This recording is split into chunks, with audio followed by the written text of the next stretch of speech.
Oke, awal saya berkecimpung di dunia politik itu tahun 2008, tepatnya waktu itu 1 tahun menjelang pemilu tahun 2009.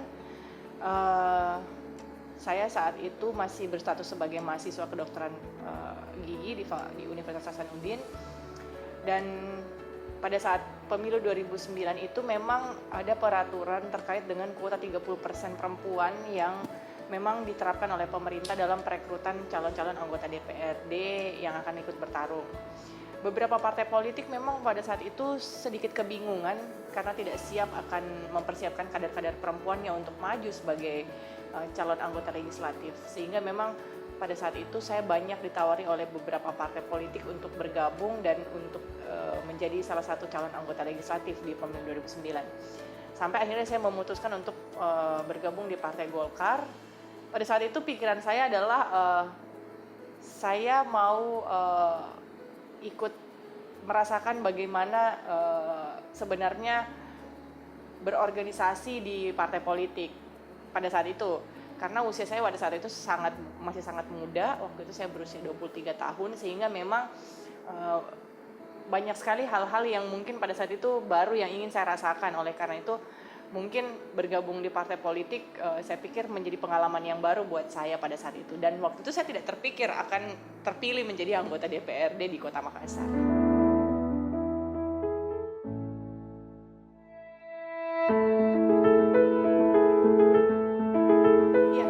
Pada saat itu saya masih berstatus sebagai koas ya di Unhas, di Fakultas Kedokteran Gigi, sehingga memang kalau dilihat korelasi antara akan menjadi seorang dokter gigi dan politisi itu cukup jauh. Pada saat itu memang bukan menjadi hal yang biasa. Tapi saya pikir itu tidak menjadi sebuah hambatan ya buat saya, karena cita-cita saya itu sebenarnya mau jadi dokter itu karena saya senang dulu lihat dokter tuh banyak membantu orang. Pada saat kecil ya, saya lihat dokter tuh pergi di pedalaman, kemudian menjadi dokter di suatu desa. Pada saat itu saya berpikir dokter ini sebagai penolong dan pengayom masyarakat gitu. Tetapi dengan berjalannya waktu, saya berkarir di bidang politik, ternyata menjadi seorang politisi, terkhusus sebagai seorang anggota DPR, ternyata tidak jauh beda, karena tugas kita sebagai anggota DPR merupakan sebagai perpanjangan tangan masyarakat, dan kita juga bertugas menjadi penyambung lidah dan memperjuangkan aspirasi masyarakat yang telah memilih kita. Jadi saya pikir itu tidak terlalu jauh dari apa yang sebenarnya saya cita-citakan pada saat itu mau menjadi dokter, karena saya itu pengen membantu orang banyak gitu. Kurang lebih seperti itu.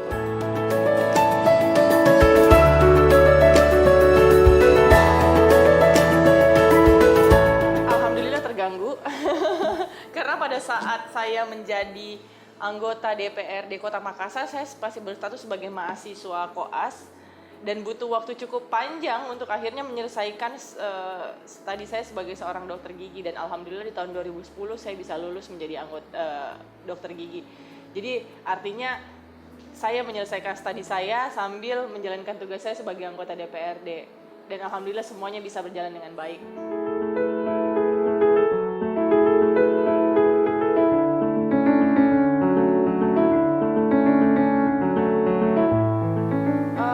Kebetulan memang background keluarga kami memang ada beberapa yang menekuni bidang politik. Tetapi saya secara pribadi, orang tua saya berstatus sebagai pegawai negeri, sehingga memang masa kecil saya tidak terlalu banyak bersentuhan dengan politik. Mungkin pada saat pada saat kuliah itu baru terasa tuh. Karena pada saat itu saya banyak bergabung di organisasi mahasiswa, kemudian saya bekerja sebagai seorang penyiar radio dan MC, sehingga banyak tugas-tugas saya ataupun pekerjaan yang akhirnya berhubungan dengan beberapa partai politik. Pada saat saya disuruh menjadi MC di suatu kegiatan parpol, saya banyak bertemu dengan para politisi waktu itu, sehingga memang terasa sekali itu pada saat memang memasuki dunia perkuliahan. Tapi kalau masa kecil, kami dibesarkan dengan kehidupan yang sederhana karena kebetulan ayah saya seorang pegawai negeri, jadi memang kami jarang sekali bersentuhan dengan dunia politik.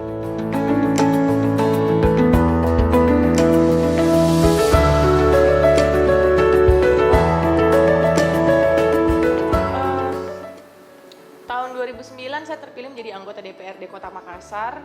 Kemudian tahun 2014 saya terpilih menjadi anggota DPRD provinsi. Jadi praktis sebelumnya itu, sebelum tahun 2009 saya selain sebagai mahasiswa kedokteran gigi Unhas, saya juga seorang announcer atau penyiar radio di radio swasta khusus untuk anak muda, waktu itu Radio Prambors. Itu menjadi pekerjaan sampingan saya dan menjadi seorang MC di beberapa kegiatan-kegiatan formal ataupun non formal. Itu yang kegiatan saya sebelum akhirnya berkecimpung di dunia politik.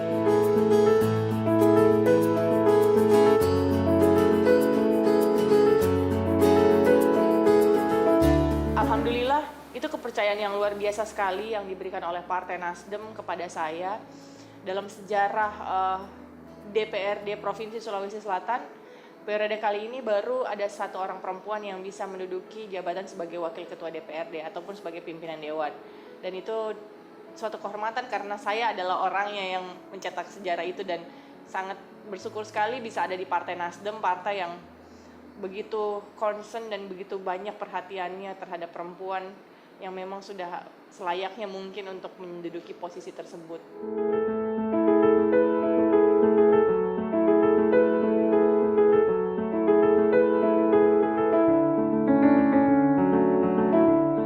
Suka dukanya mungkin saya kan masuk di Unhas Fakultas Kedokteran Gigi itu tahun 2002. Pada saat itu kami masih merasakan yang namanya ospek ya. Waktu itu saya pindah. Kebetulan saya menamatkan sekolah SD, SMP dan SMA itu di Jakarta karena kebetulan orang tua saya bertugas di sana.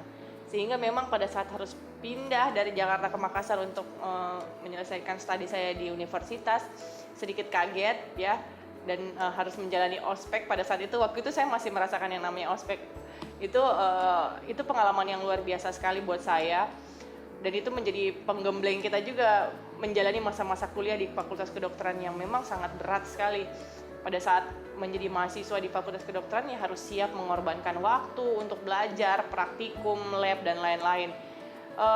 Suka dukanya karena kebetulan saya punya banyak sahabat-sahabat yang luar biasa sekali ya.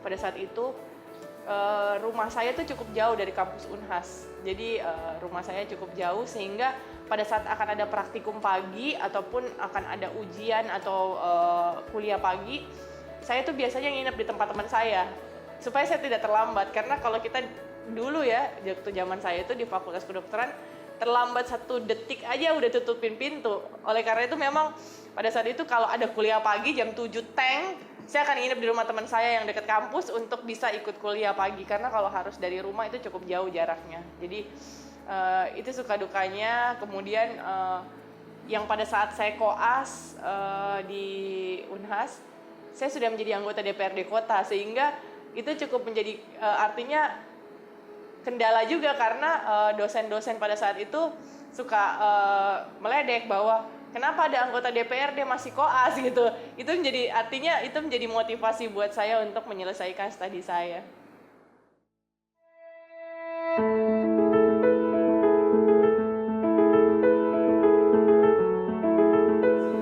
Iya, saya sangat bersyukur, alhamdulillah saya dibesarkan di keluarga yang sangat demokratis ya, dalam artian apapun yang memang kita ingin capai, mereka akan support dengan luar biasa.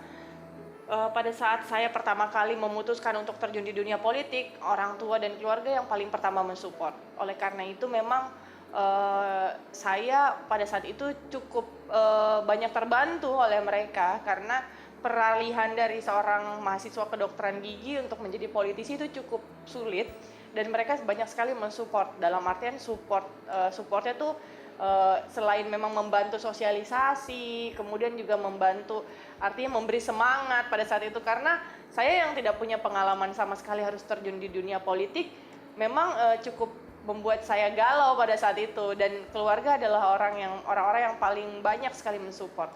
Terkhusus ibu saya janji sama beliau bahwa walaupun saya jadi anggota DPRD, saya pasti akan tetap menyelesaikan studi saya sebagai dokter sesuai dengan janji saya sama ibu saya waktu itu. Sehingga memang pada saat saya akhirnya menyelesaikan program saya sebagai seorang dokter gigi, saya sangat terharu sekali, dan ibu saya juga cukup terharu karena dalam perjalanan sebagai anggota DPR saya ternyata bisa menyelesaikan utang saya sebagai dokter dan menjadi kebanggaan keluarga, seperti itu.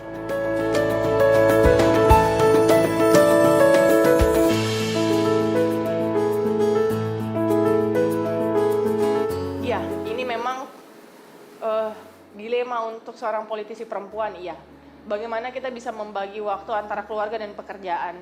Karena menjadi seorang politisi itu bukan pekerjaan yang mudah dan bukan pekerjaan yang waktunya tuh bisa kita tetapkan antara, mungkin kalau kita bekerja kantoran, kita kerja dari 9 to 5 ya, atau 8 to 5 gitu. Sedangkan seorang politisi tuh ataupun anggota DPR itu tidak punya waktu seperti itu. Kapan ada jeda masa sibuk, maka akan sibuk terus dari pagi sampai malam. Kalau tidak terlalu sibuk, maka akan banyak waktu untuk bersantai. Jadi memang dibutuhkan memang support keluarga. Saya sangat berterima kasih sekali karena kebetulan suami saya juga seorang politisi, sehingga dia benar-benar paham bagaimana ritme kerja seorang anggota DPR. Jadi dia sangat support pada saat harus sibuk sekali, dia yang akan backup di rumah. Kemudian juga ibu saya juga biasa sangat membantu. Tapi buat saya keluarga adalah nomor satu. Jadi sesibuk-sibuk apapun saya, keluarga tetap harus diprioritaskan. Dalam artian pada saat weekend, saya itu biasanya kalau tidak ada kegiatan yang sangat-sangat penting di kantor ataupun di luar, saya akan banyak menghabiskan waktu bersama keluarga kecil saya. Dan biasanya juga pada saat memang masa-masa sibuk rapat di kantor, anak saya masih berusia 4 tahun, sehingga pada saat saya sangat sibuk, biasanya saya akan bawa dia ke kantor untuk lebih sering bertemu dengan saya, karena pasti kalau saya tinggal di rumah akan sangat sedikit waktunya untuk bertemu dengan saya. Jadi kita pintar-pintar ini saja sih, pintar-pintar membagi waktu, melihat momen, dan yang pasti support dari keluarga itu yang paling penting. Karena pada saat keluarga tidak mensupport, maka kita akan kesulitan dalam membagi waktunya dan menjalankan pekerjaan kita sebagai seorang wakil rakyat.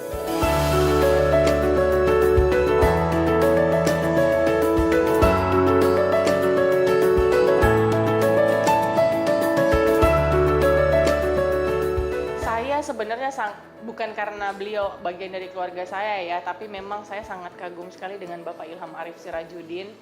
Beliau mantan wali kota Makassar 2 periode, dan saya pikir beliau adalah bapak pembangunan untuk kota Makassar. Cara beliau berpolitik itu sangat santun, bagaimana menempatkan diri dengan baik. Saya banyak belajar dari beliau, dan influence saya dalam berpolitik itu adalah beliau. Dalam artian beliau pernah bertitip pesan bahwa kita baik sama orang saja belum tentu orang itu baik sama kita, apalagi kalau sebaliknya gitu. Oleh karena itu memang banyak orang yang bilang bahwa dunia politik itu dunia yang kejam, tidak mengenal teman, tidak mengenal lawan. Terkadang hari ini kita berteman, besok kita bermusuhan. Terkadang hari ini kita bermusuhan, besok kita berteman. Ini politik karena semuanya berdasarkan kepentingan. Tetapi bagaimana kita pandai-pandai membawa diri dan bersikap sesantun mungkin dengan setiap orang, saya pikir itu menjadi bekal kita dalam berpolitik. Dan itu masih saya pegang teguh sampai sekarang dalam menjalankan karir saya sebagai seorang politisi.